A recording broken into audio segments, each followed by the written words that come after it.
This conference will now be recorded. Welcome, everybody. We're going to start now. My name's Rosie Sheldon, and I work for TSG Training, and I'll be presenting the webinar today. I trust you can all hear me. Just a bit of housekeeping first. During the presentation, you'll all be on mute, but if you have any questions, please do put them in the chat box for the Q&A session at the end.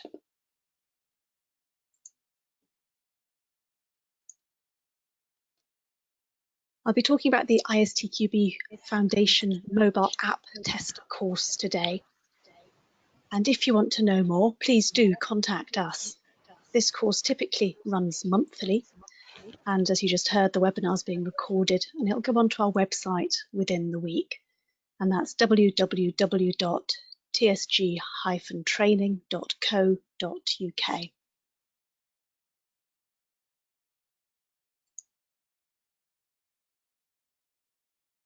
I'll introduce the course in the context of the ISTQB family first, and then I'm going to highlight the business outcomes and the benefits. And these are typically the reasons for businesses sending delegates on the course. Then we're going to look at the course objectives and some of the things covered in the course. I'm not going to go through the syllabus in detail though, as I'd rather include a taster of some of the practical content at the end. So fingers crossed for that bit.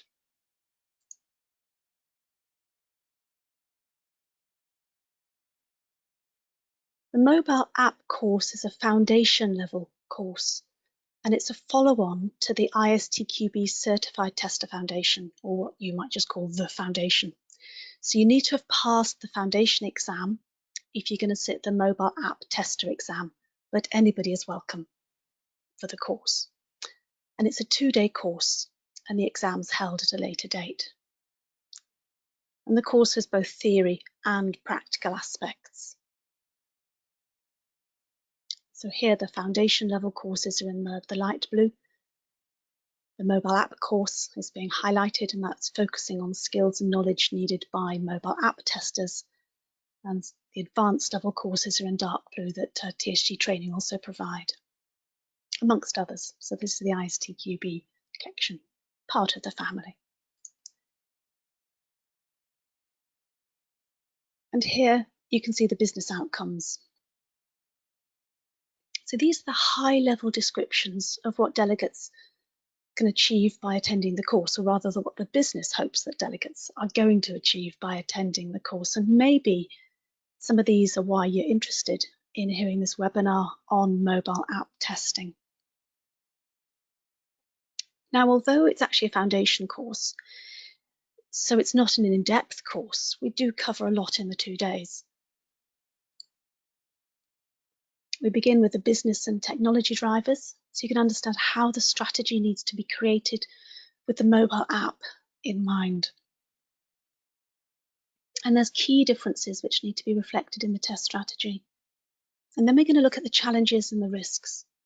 You're probably already familiar with testing challenges and risks from other ISTQB courses, but on this course, we're focusing specifically, of course, on those impacting mobile testing, so device fragmentation for one. Now, these business outcomes are achieved through the learning objectives and through the hands-on objectives. You'll know about learning objectives from the foundation course. But when ISTQB were creating this syllabus, a goal was trying to get some real-world hands-on experience into the course.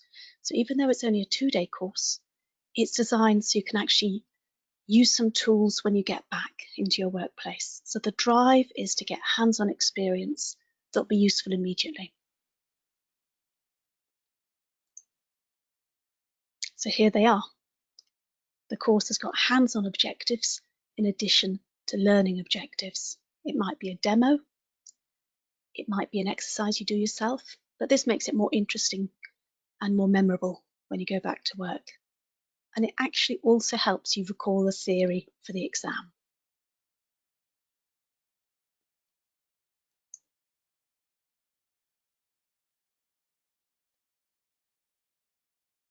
We begin with the mobile device types they're familiar with. So mobile phones, typically the smartphone that we've all got. But we're also going to discuss the gradual demise of the tablet, and we're going to include basic and feature phones, as in some parts of the world these are still prevalent. The type of device that your app has to work on is going to depend on where your app's being used, who and where your target audience is. Maybe they don't have the money to invest in the latest devices. So we will be considering some of these more basic devices briefly, as they still exist, and some people are still using them. So mobile device types. And this is much more than just phones, incidentally, although the course does focus more on phones, admittedly. We're going to look at different business models for the mobile apps, and businesses have to decide how are they going to fund the app development. Where's the money coming from? I'm sure you're familiar with being annoyed with continual advertisements distracting you when you're using an app, trying to buy a train ticket and then it tries to sell you something you bought yesterday. Maybe you pay for Spotify so you can actually get a higher level of service. So we're going to look at the various business models. Might a small frequent transaction fee be more palatable than a yearly subscription for your target demographic?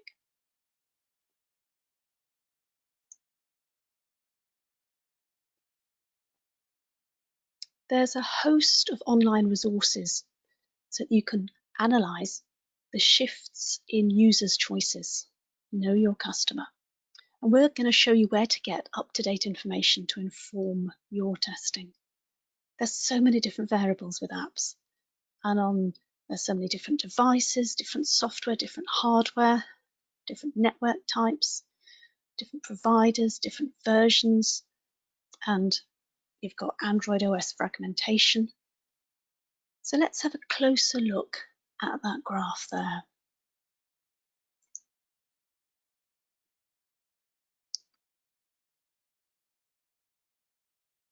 We know we can't test everything. So using analytical data can really help make the decisions to inform what to test, where to start. These are some of the mobile-specific challenges that just have to be considered. Graphs of the proportion of users using which machines are very informative, like here. So this course is split between Android and Apple phones, and we need to know who is using which device more, what operating systems are being used where across the globe, and where therefore you might need to direct your testing efforts in your organization.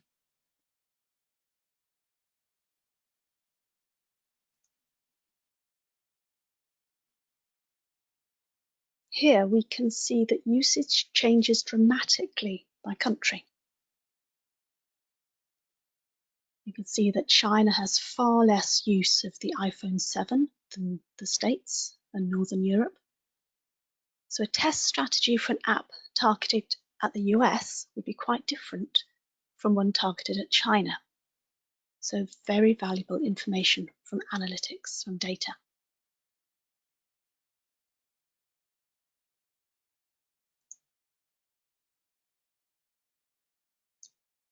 Now this course looks at different types of mobile apps. And again, you might be familiar with these, but the course ensures you understand their differences and their different benefits and challenges. It's not a large part of the course, but it's important, as the type of mobile app being developed will affect the development platform and the tools that are suitable to use. We're going to use Android Studio to create various emulators and to then use to test the mobile apps. And we'll show you how to install apps on your emulator, to uninstall, reinstall in a safe environment. We spend quite a bit of time completing these hands-on objectives using Android Studio, using the tools, trying to get familiar with them, check them out, see how they work. And we're going to use these tools when we think about different mobile application test types. So you'll not be surprised that there's lots of different types of testing required for mobile apps. So for instance, testing the input methods, gestures, different keyboards. What about interrupts, power consumption, access permissions? What happens if you try to run your app with low memory? We spend a lot of time on this with practical exercises supporting the theory. And this also makes it easier to learn for the exam. We're also going to cover areas, just for example, like installability, security, connectivity.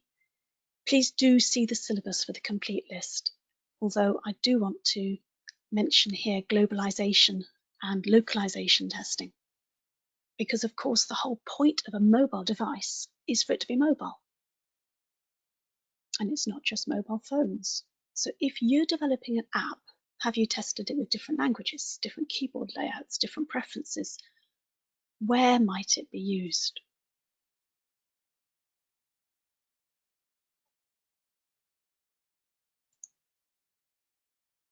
And since we're talking about being mobile, a key part of mobile testing is out in the field, testing apps on devices in the real world, on buses, up mountains, in areas of poor connectivity. How and where will the users be needing the app? Now, the lab environment's a very useful starting point, but it's not the same as testing out and about, and both are needed, so they should be included in the test planning. And again, as the saying goes, know your customer. Now, field testing might give you some interesting experiences, and I remember one delegate doing this on Dartmoor for the MOD, and others being asked to take devices on holiday.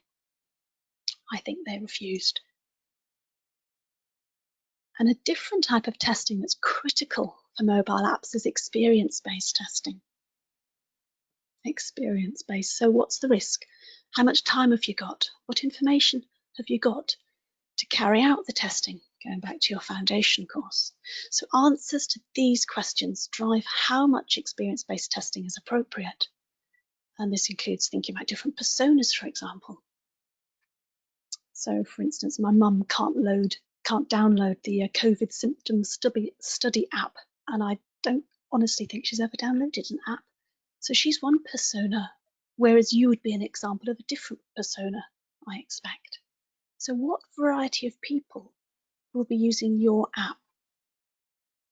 What do these different groups primarily want to use the app for? Now, these are just some of the headlines of what we cover, but I wanted to show you a bit from Android Studio to show you how the practicals work. So if you give me a moment, and I'll change the screen across.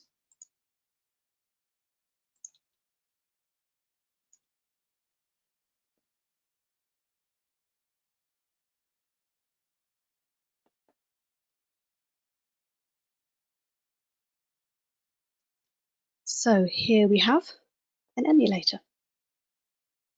Started earlier, and I know that it's an Android emulator Pixel 2. Okay, so what can we do? Well, what you can do with a phone. So for example, here, I can change the volume, and I can make it go up using the bar and down, or I can use the icon there, make it go up and down. Rather amusingly, you can roll it round. There it goes, and again, and again. We can look at our text messages. We can go back to the home screen.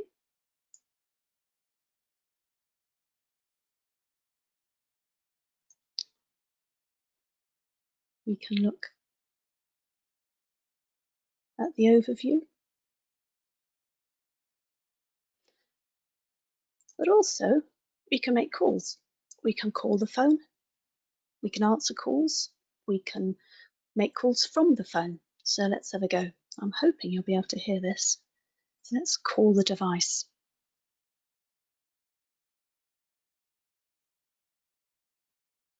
There it is. I'm going to decline it, and it disappears. Let's call it again, and this time I'll answer it.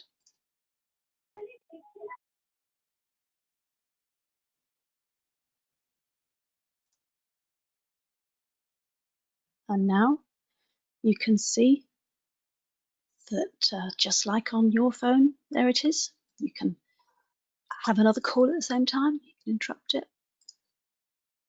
Go onto speakerphone, you can put it on hold.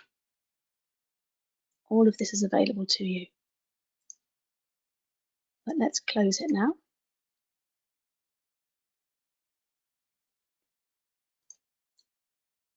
And we're ending the call.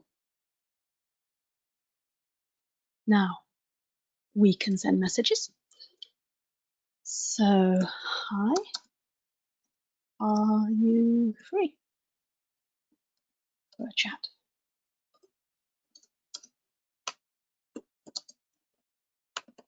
I'm busy right now, but would be great later. Okay, send message.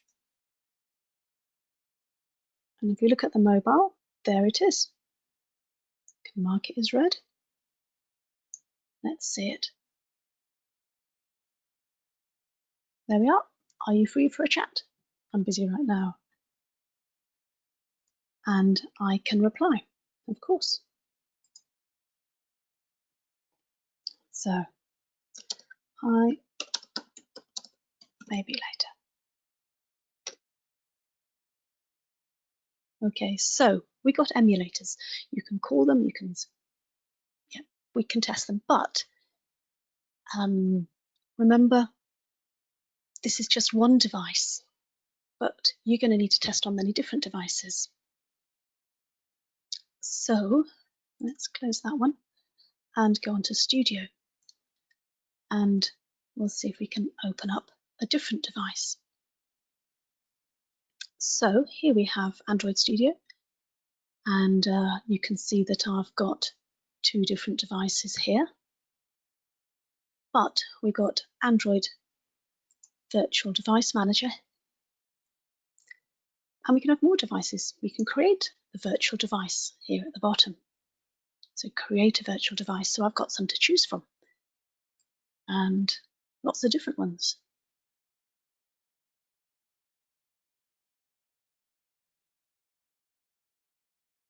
So let's go for a Galaxy Nexus.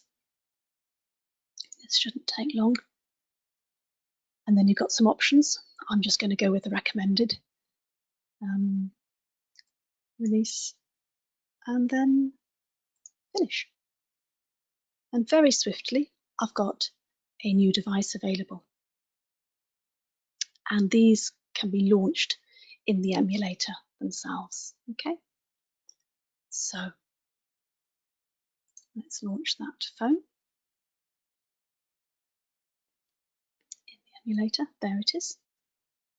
Yep, another phone. Okay, so you can create different devices, but what about creating, and I'm just going to now close the ABD manager app. So to do that, we go over to File here, and then New. Okay, I'm going to create a new project. I'm going to rather unimaginatively. Got lots of choices here. So this is all on Studio, free to download. Let's choose bottom navigation activity. Yeah, and literally just click next, and then we've got to call it something. This is rather neat because the name populates below. So let's call it let's just call it navigation for now. And you've got your package name, and it tells me where I'm saving it. And I'm not going to change anything. I'm going to save it exactly where it's suggested.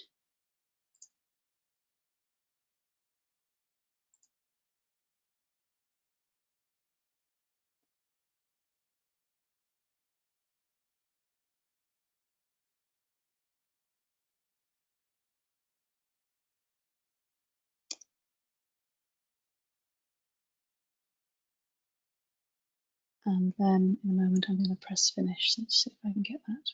Good. And there we go. And I'm choosing Java. I've got a choice of the SDK, and we'll go again with the suggestion. Finish.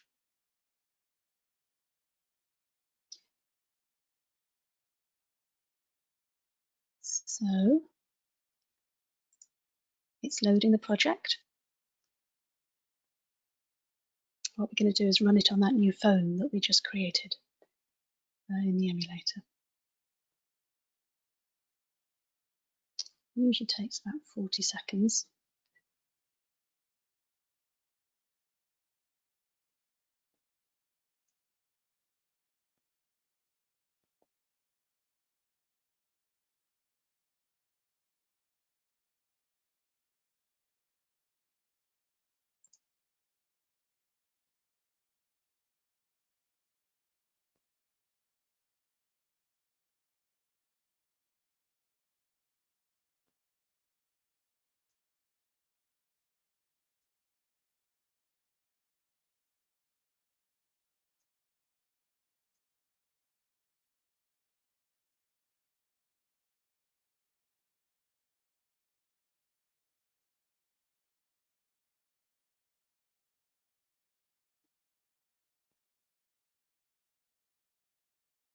Let's get the phone back.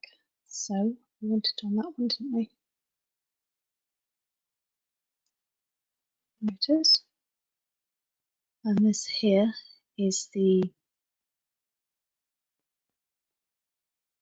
galaxy.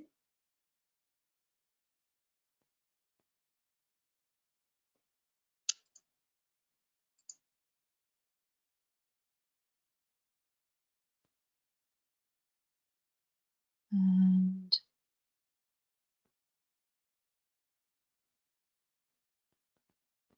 it's nearly done.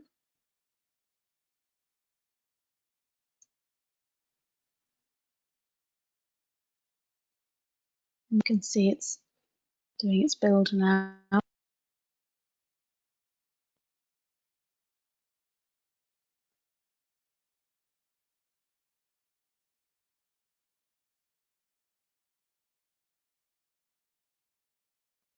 While that's doing that, let me show you on the other phone.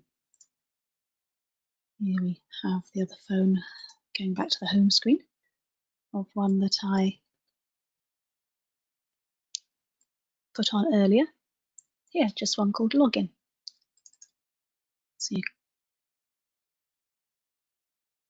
So this again took just a few minutes. So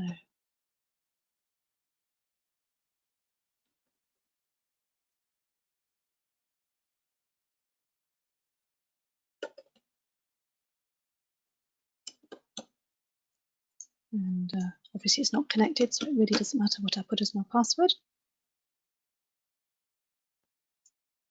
And there you have it.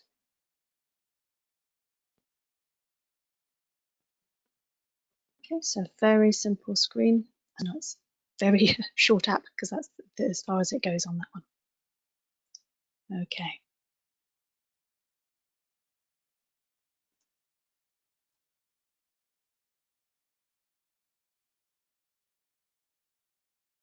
This is unfortunately taking longer than it usually does. I imagine it's because I'm watching it. So I'm going to leave it there. But what could we, let me go over here. I'm going to run a different script, sorry, a different app here on that phone. So I'm just going to press this, and that will run the login app. So top left hand side, and I've selected my phone, which is a Galaxy, and the green arrow is gone, so it's busy doing it now, and it'll finish in a moment. Let's fire open the phone up, and we can see it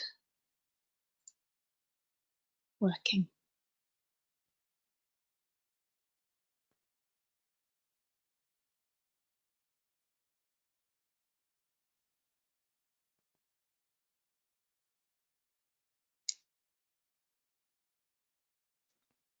Actually, you know what? Doing two things isn't going to make it go any faster. So I'm going to leave that there. And let's go back and just check if any of you have got any questions. So there you go. Mobiles, devices, tools.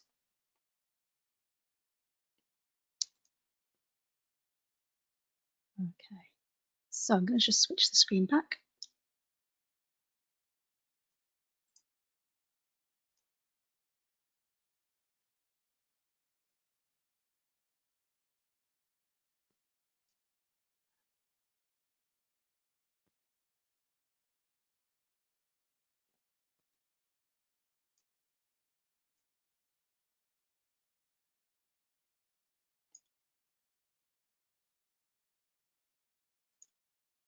There we go. So hopefully you can see again now the experience-based testing screen. And at some point my mobile will finally upload that app that I created with you watching. So thank you very much for listening. And please do contact us if you've got any queries. And Paul is always on the phone, or email, or look at the website. Thank you, Nazir, for your question. You don't have to use emulators to test mobile apps. It's just that when you've got a large number of devices you need to check, it's cheaper. You also need physical devices, and we test using physical devices as well on the course. And obviously you need your physical devices when you're doing your field testing. And there's some aspects, maybe using the camera or that you really must have the physical device for. So it's not that you have to use emulators, far from it, but they are a way of getting a wider number of devices checked over. Particularly if this is an issue with such a lot of fragmentation of the market. Okay, I'll be on the line for a bit in case anybody's got any other questions, but thank you very much, and look forward hopefully to seeing some of you at TSG training. Take care. Bye-bye.